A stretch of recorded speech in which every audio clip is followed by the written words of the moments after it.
한 주간 암송할 성경 말씀은 시편 19편 8절입니다. 시편 19편 8절.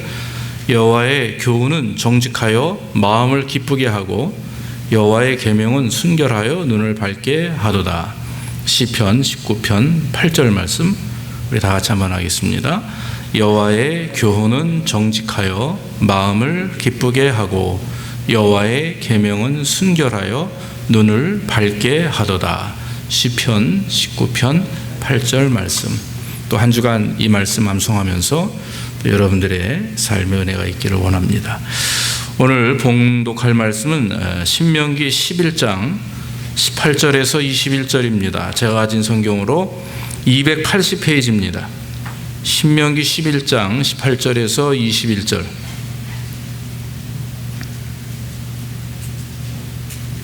(280페이지) 우리 같이 한번 한 목소리로 봉독합니다. 시작. 이러므로 너희는 나의 이 말을 너희 마음과 뜻에 두고 또 그것으로 너희 손목에 매어 기호를 삼고 너희 미간에 붙여 표를 삼으며 또 그것을 너희의 자녀에게 가르치며 집에 앉았을 때든지 길에 행할 때든지 누웠을 때든지 일어날 때든지 이 말씀을 강론하고 또 내 집 문설주와 바깥문에 기록하라. 그리하면 여호와께서 너희 열조에게 주리라고 맹세하신 땅에서 너희의 날과 너희 자녀의 날이 많아서 하늘이 땅을 덮는 날에 장구함 같으리라. 아멘. 오늘 이 말씀을 통해서 가정을 바로 세웁시다, 그런 제목을 정했습니다. 사실은 제 마음속에는 남편들이여 가정을 세우자 이렇게 하고 싶었는데 일단 우리가 좀 부드럽게 가정을 바로 세웁시다 이렇게 제목을 한번 붙여봅니다. 5월이 가정의 달이기 때문에 제가 목회하면서 아마 처음으로 가정의 달 5월 달 내내 가정에 대한 설교를 한 것 같습니다. 시간이 지날수록 가정이 정말 중요하구나 그런 생각을 많이 갖게 됩니다. 가정을 통해서 또 그 가족원들이 특히 또 자녀들이 하나님을 배우고 또 교회를 섬기고 또 세상을 섬기는 일의 시작이 그 가정이기 때문에 그만큼 중요하다고 생각이 됩니다. 이 가정을 하나님께서 세우신 것은 태초입니다. 바로 처음 천지를 창조하실 때 그때 하나님께서 가정을 세우셨습니다. 하나님이 월요일부터 토요일까지 6일 동안 천지를 창조하셨는데 월요일부터 금요일까지는 그 세상에 있는 우주 만물의 모든 것을 창조하셨습니다. 그리고 마지막 날 이제 6일째 되는 날 사람을 만드셔서 그 우주 안에 그 천지 자연 속에 사람을 쏙 집어넣은 거죠. 바꿔 말하면 하나님께서 우리를 위해서 집을 사시고 집안에 가구들을 배치하시고 심지어는 정말 아무것도 더 이상 필요 없이 그 안에다 숟갈젓가락까지 만들어서 넣어주시고 그리고 나서는 우리를 불러서 여기서 살아라 하고 쏙 집어넣어준 거랑 똑같다는 얘기죠. 완벽하게 준비하시고 우리를 그냥 세상에 살도록 이렇게 우리를 만들어 베푸신 것, 그것이 천지창조입니다. 그래서 천지창조의 목적은 사람을 기쁘게 하고 또 하나님께서 사람을 그렇게 사랑하기 때문에 사람을 통해서 또 하나님을 예배할 수 있도록 영광 받으실 수 있도록, 그래서 결론은 하나님에게 기쁨이 될 수 있도록 하기 위해서 천지창조와 인간을 창조하셨다라고 하는 거죠. 자, 아담을 만드시고 나서 얼마 지났는데 아담이 너무 외로워합니다. 그러니까 아담이 잠든 사이에 갈비뼈 하나를 취해가지고 하와를 만들죠. 그래서 최초에 이 아담과 하와가 가족이 되고 부부가 되고 또 가정을 이루어서 남자가 부모를 떠나 연합하여 한 몸을 이루라 그렇게 말씀을 하시면서 이 가정을 이루는 것은 하나님의 뜻이고 성경적인 것이다, 우리는 이렇게 알 수가 있습니다.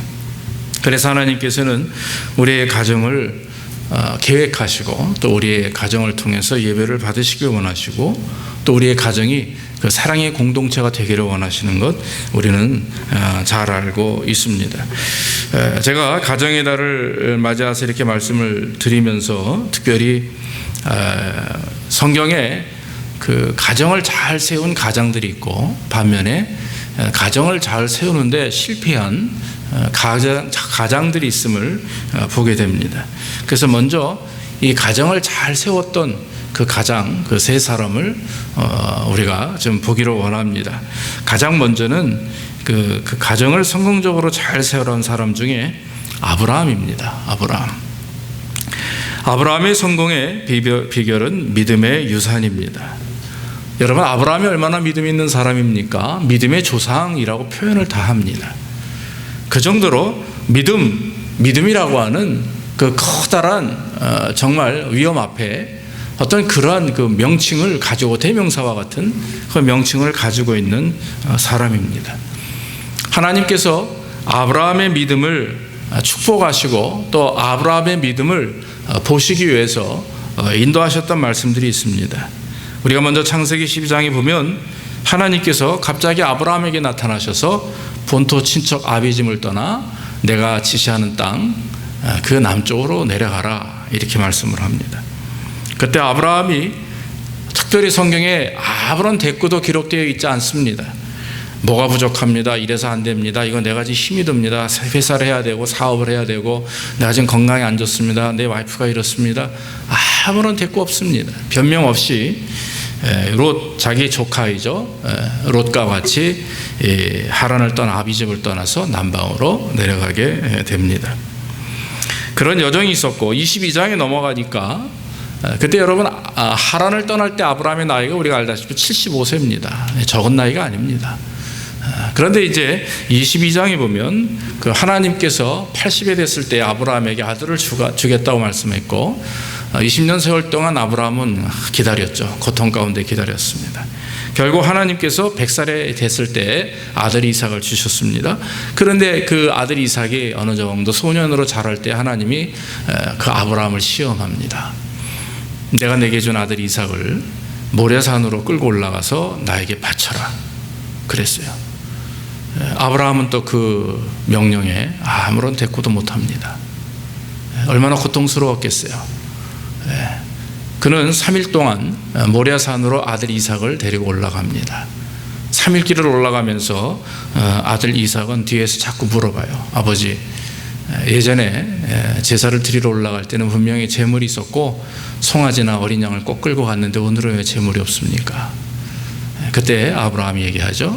하나님이 준비하셨다. 결국 네가 바로 그 제물이다, 이렇게 아버지의 입장에서 말을 못하겠죠. 결국 모레산으로 올라가서 참 눈물을 흘리며 그 아들을 잡아 하나님 앞에 드리기를 원했습니다. 마음으로만 원한 게 아니었어요. 행동을 보였죠. 밧줄로 아들을 꽁꽁 묶고 커다란 칼을 끄집어내서 심장을 찌르려고 할 때 그때 하나님께서 스탑 하시죠. 그러면서 하는 말씀이 내 아들 내 독자라도 내게 아끼지 아니하였으니 내가 이제야 내가 하나님을 경외하는 줄을 아노라. 하나님께서는 아브라함의 믿음을 아십니다. 그런데 그 아브라함의 믿음을 그냥 생각하는 것과 마음먹은 믿음으로만 평가하길 원하지 않으셨다라고 하는 거죠.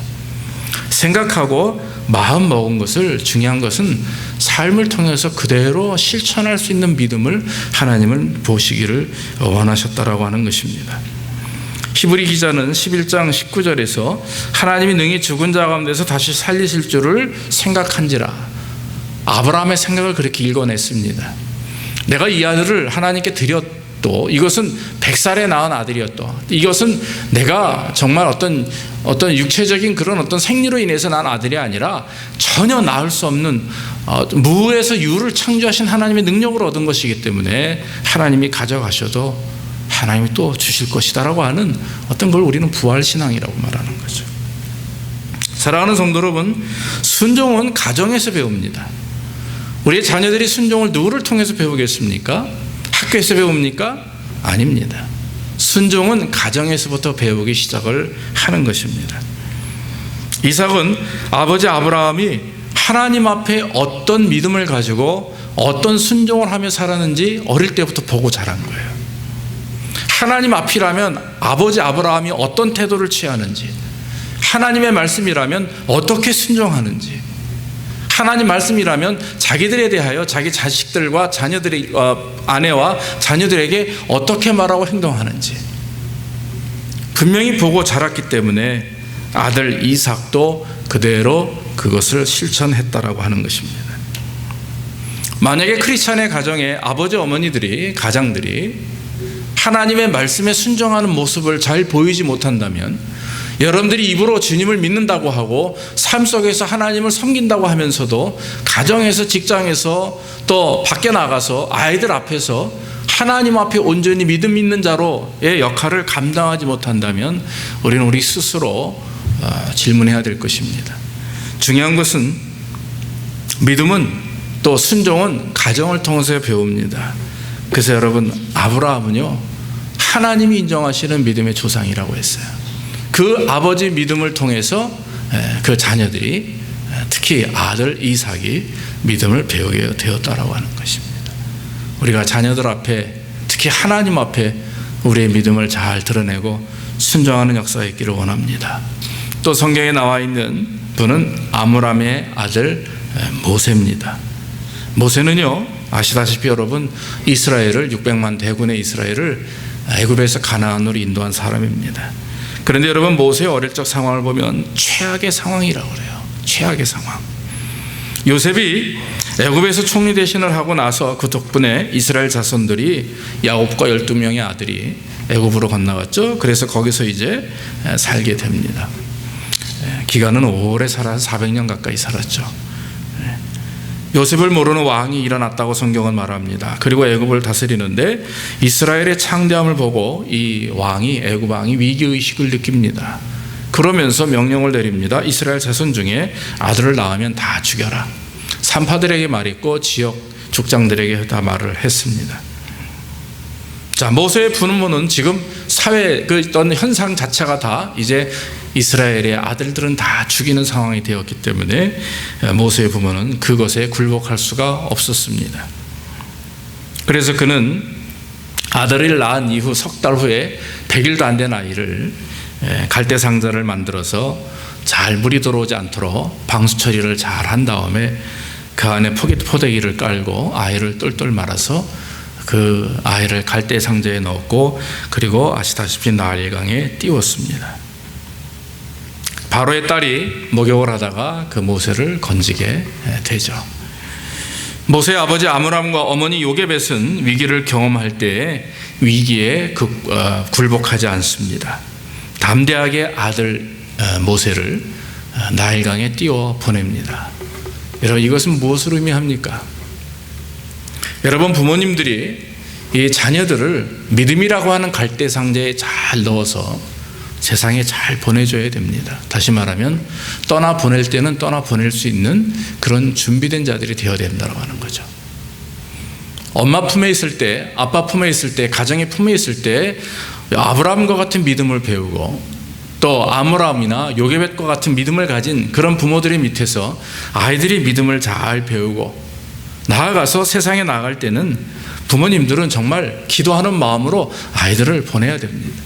그 세상에 나가서 그들이 하나님 뜻에 또 잘 분별의 능력을 가지고 세상 안에서 싸워 승리할 수 있는 그런 능력 있는 하나님의 백성들이 되도록 기도해야 되는 것이죠.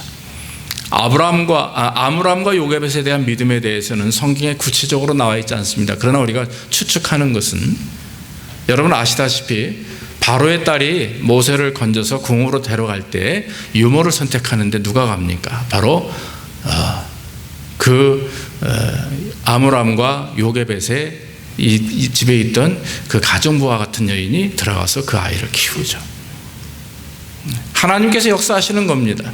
믿음을 가지고 있는 가정 속에서 환난과 어려움을 당한다 할지라도 하나님은 그 믿음의 끈을 놓지 않으십니다.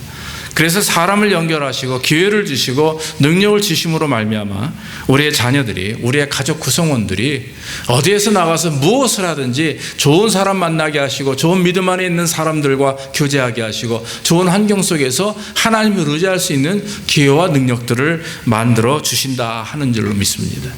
이것이 하나님의 뜻이라고 하는 사실이에요. 제 말씀을 잠깐 드리면 저는 군에 갈 때 참 기도를 많이 했습니다. 하나님, 내가 군에 갑니다. 좋은 상급자를 만나게 하시고 좋은 상사를 만나게 하옵소서. 처음에는 조금 문제가 있었던 것 같았습니다. 그러나 시간이 흐를수록 저는 좋은 분들을 만났습니다. 그래서 예수를 잘 믿고 또 하나님의 큰 종인 그런 사람들을 만나면서 군 생활도 참 의미 있고 기쁘게 지내왔던 것을 기억합니다. 참 많이 기도했었습니다. 그런데 하나님은 저의 기도를 버리지 아니하시고 순간순간 응답하셔서 정말 좋은 곳에서 좋은 분들과 좋은 군 생활을 할 수 있도록 축복하심을 제가 깨닫게 됩니다. 사랑하는 성도 여러분, 우리와 우리의 자녀들이 믿음의 갈대 상자 안에서 정말 세상을 향해서 담대하게 나아갈 수 있도록 저와 여러분들이 기도하며 주님 앞에 맡기는 그런 역사가 있어야 될 줄로 믿습니다. 또 신약 성경에 그 바울의 양자인 디모데라고 하는 젊은 친구가 나오죠. 바울인 디모데의 믿음이 그의 외가 쪽으로부터 내려왔다 이렇게 말합니다. 그래서 모태신앙으로 인해서 정말 디모데후서 1장 5절에 보면 이는 내 속에 거짓이 없는 믿음이 있음을 생각함이라. 이 믿음은 먼저 내 외조모 로이스와 내 어머니 유니게 속에 있더니 내 속에도 있는 줄을 확신하노라. 아마도 성경의 모태신앙을 칭찬하는 내용이 아마 이 부분이 아닌가 생각이 됩니다. 디모데는 그만큼 하나님 은혜 안에서 그 어머니와 할머니의 정말 간절하고 헌신적인 기도를 통해 이 땅에 태어났고 또 하나님을 섬겼던 그런 하나님의 사람입니다. 디모데 아버지는 헬라인이었습니다. 그러나 어머니 유니게는 또 그 외할머니 로이스는 유대인이었습니다. 그 가정은 바울의 영향으로 예수 그리스도를 믿고 십자가의 죽음과 부활을 체험하며 믿음으로 나아갔던 그런 하나님의 자녀들이었습니다. 바울이 전한 복음을 할머니인 그 로이스가 들었고 그것으로 인해서 디모데와 그 가족들이 하나님 은혜 안에서 믿음으로 어떤 믿음의 계승을 이어왔던 것을 우리는 성경을 통해서 볼 수가 있습니다.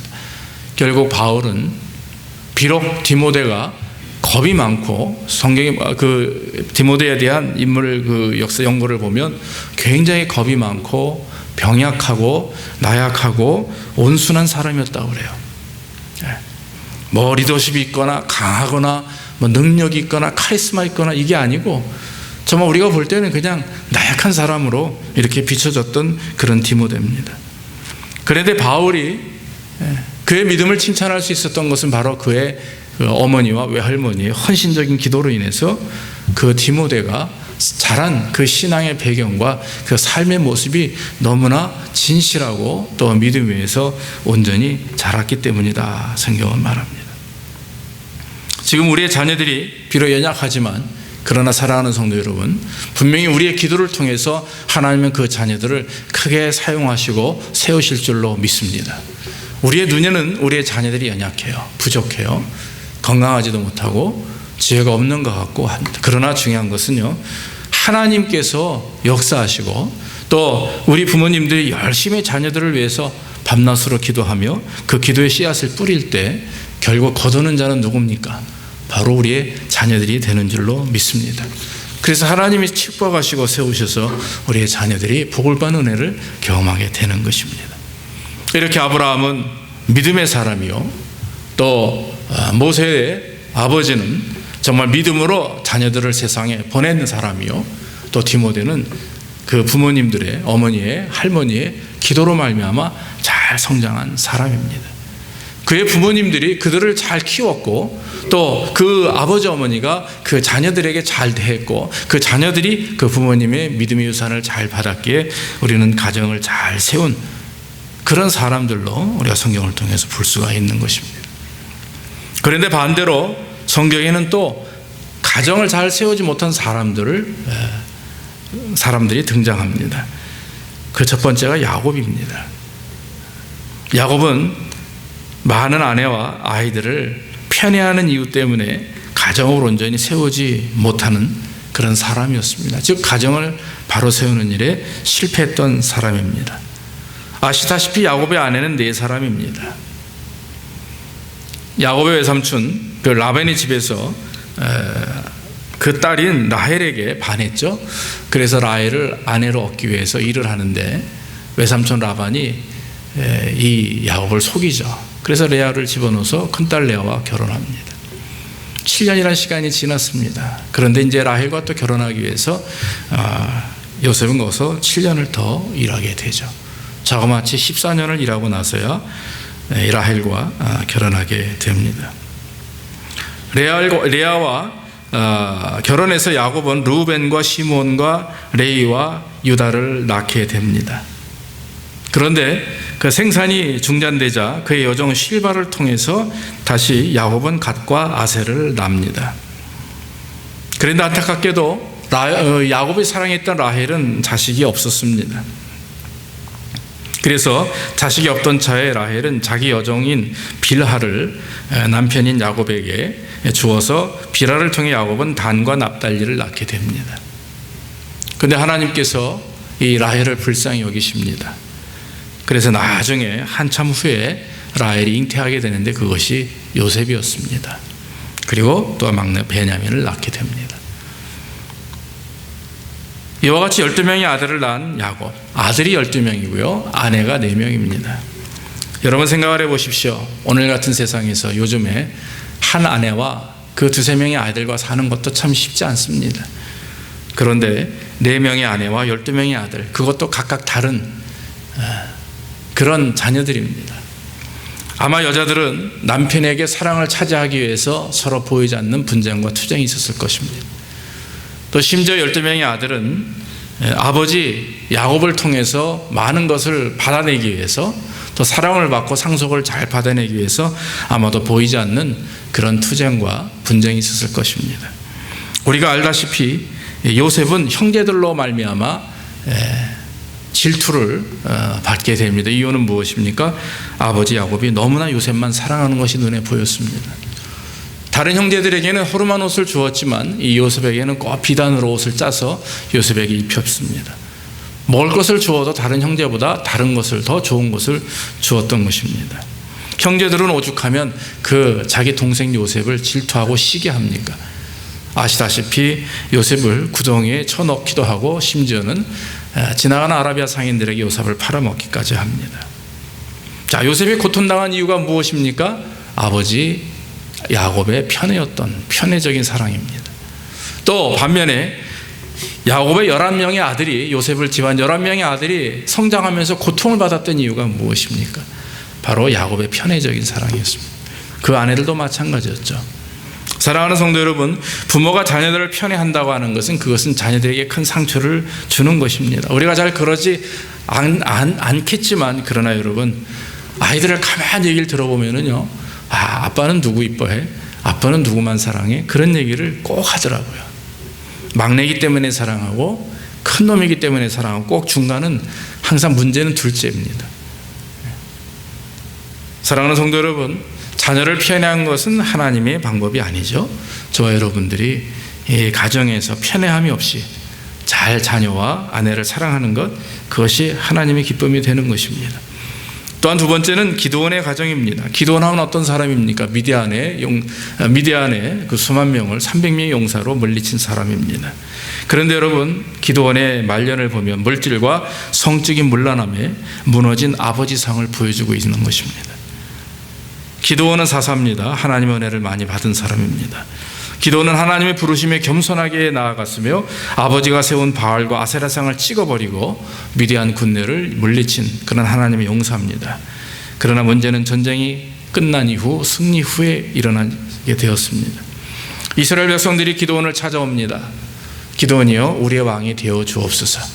우리를 다스려 주옵소서. 왜냐하면 300명을 가지고 3만 명의 대군을 물리쳤기 때문에. 그때 기드온이 뭐라고 얘기합니까? 여호와께서 너희를 다스려야 될 것이다. 그러면서 기드온은 그 명령에 대해서 넘어지지 않습니다. 오히려 이스라엘 백성들을 다 돌려보냅니다. 그런데 여러분, 나중에 하는 말이 있죠.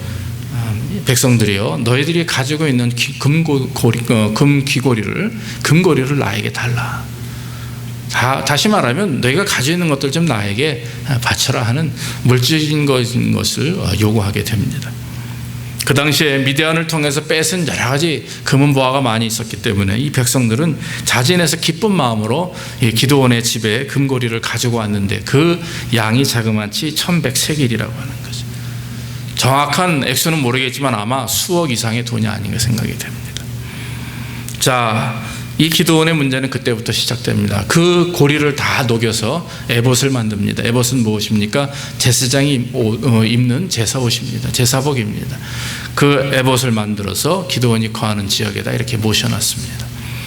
기드온이 그 에봇을 만든 이유는 바로 어떤 하나님의 위엄과 하나님을 상징하는 어떤 그런 의미로 만들었겠죠. 그러나 여러분, 성경은 뭐랍니까? 기드온에 만든 에봇을 통해서 기드온과 그의 가정이 옥무에 얽혔다라고 이렇게 성경은 말씀합니다. 백성들은 그것을 그렇게 인정하지 않았습니다. 종교적인 상징물이 결국엔 우상 숭배하게 되었고, 백성들은 그 에봇을 바라보며 하나님을 보는 것이 아니라 기드온을 바라보며 기드온의 리더십을 바라보며 기드온이 가지고 있었던 용맹을 칭찬하고 그것을 본받기를 원하며 그 앞에 절을 하기 시작을 했다라고 하는 거죠. 결국 에봇으로 인해서 이스라엘은 우상을 숭배하는 자들이 되었다라고 하는 것입니다. 오늘날 많은 가정과 오늘날 많은 교회가 물질적인 욕심 때문에 넘어지는 경우를 종종 보게 됩니다. 하나님을 드러낸다는 이유로 종교적인 상징물이나 커다란 어떤 건물이나 아니면 삶의 현실 속에서 드러나오는 우리의 진심과 본질이 아닌 다른 것들을 쫓아다니며 그것이 믿음인 양, 축복인 양 착각할 때가 많이 있음을 우리는 고백하게 됩니다. 또한 기드온에게는 70명의 아들이 있었죠. 여러분 생각을 해보십시오. 70명의 아들을 낳기 위해서는 몇 명의 아내가 필요한 거예요. 결국 여러분, 성경에 아비멜렉이라고 하는 자가 나타나죠. 첩에서 난 자식입니다. 기드온이 죽은 이후에 70명의 형제들을 그 자리에 모셔다 죽여버립니다. 그리고 가나안의 왕이 됩니다. 성경은 그 아비멜렉이 태어나지 않았으면 좋았을 것이다 라고 하는 그런 표현들을 통해서 정말 기드온의 후회 가운데 있어서는 안 될 사람이라 우리는 이렇게 알게 되는 것입니다. 사랑하는 성도 여러분, 물질적인 것, 또 성적인 것, 그런 하나님의 본전이 서지 못한 것들을 우리가 자녀들에게 보인다면 우리는 큰 어려움을 경험하게 될 것이고 우리의 자녀들은 바로 서지 못하게 될 것입니다. 마지막으로 엘리 제사장입니다. 이 엘리 제사장은 두 아들을 교육하는 데 실패한 대표적인 인물입니다. 엘리 제사장에게는 홈니와 비느하스라고 하는 두 아들이 있었죠. 두 아들도 제사장입니다. 제사 직분을 감당하는 자였습니다. 그런데 하나님께서는 그 홈니와 비느하스에 대해서 이렇게 평가합니다. 엘리의 아들들은 불량자라 여호와를 알지 아니하더라 그랬어요. 여러분, 제사장의 아들들이 어째서 여호와를 알지 못하겠어요? 여호와를 알지 못한다고 하는 얘기는 하나님을 멸시하고 두려워하지 아니하며 하나님을 경외하지 않는 것입니다. 그래서 여호와 하나님 앞에 제사를 드릴 때 그 제물을 취합니다. 갈고리를 가지고 와서 마음껏 그 제물을 찍어 가져갑니다. 또 예물을 드린 것 가서 헌금통에 가서 손을 집어넣고 마음껏 헌금을 훔쳐가는 것입니다. 그러면서 자기들을 위해서 사용하는 것이죠. 그런데 문제는요, 엘리 제사장에게 있습니다. 자녀들이 그렇게 하는 것을 그는 익히 알고 있었죠. 보지는 못했으나 사람들이 하는 얘기를 들었고 그 자녀들의 행동을 봐서 그 홈니와 비느하스가 온전한 그런 제사장의 역할을, 신앙인의 역할을 감당하지 못하는 것을 알고 있었습니다. 어떤 학자는 그 엘리의 마음에 대하여 회피성 인격 장애라고 말합니다. 회피성 인격 장애. 자녀들의 잘못과 문제를 보면서도 야단치지 못하는 거예요. 그냥 놔두는 것입니다. 왜냐하면 그것을 야단치고 고칠 그 아버지로서의 역할을 하지 못했고 자신이 없었다라고 하는 것입니다. 그것이 회피성 인격 장애입니다. 그런 마음의 열정도 없습니다. 위기의식도 없습니다. 그저 될 대로 되라. 알아서 되겠지. 하나님이 알아서 하시겠지. 이런 생각입니다. 우리 젊은 청소년들이 반사회적인 인격 장애를 갖게 되는 이유를 보니까 세 가지로 대표적인 게 나왔습니다. 그 세 가지 대표적인 이유는 다 부모들의 교육 방법이라고 이렇게 평가합니다.